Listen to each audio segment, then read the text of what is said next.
என்னுடைய நான் சொல்ற முறைகள்ங்க யாராரோ எப்படி எப்படியோ கும்பிட்டுட்டு இருப்பாங்க. அது அவங்களுடைய விருப்பம்.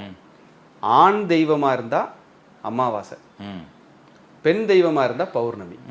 உங்க குலதெய்வ கோயிலுக்கு போய் ஆண் தெய்வமா இருந்தா அமாவாசை, பெண் தெய்வமா இருந்தா பௌர்ணமி. அந்த பௌர்ணமி இருக்கிற நேரத்துல பகலாவும் இருக்கலாம், இரவாவும் இருக்கலாம்.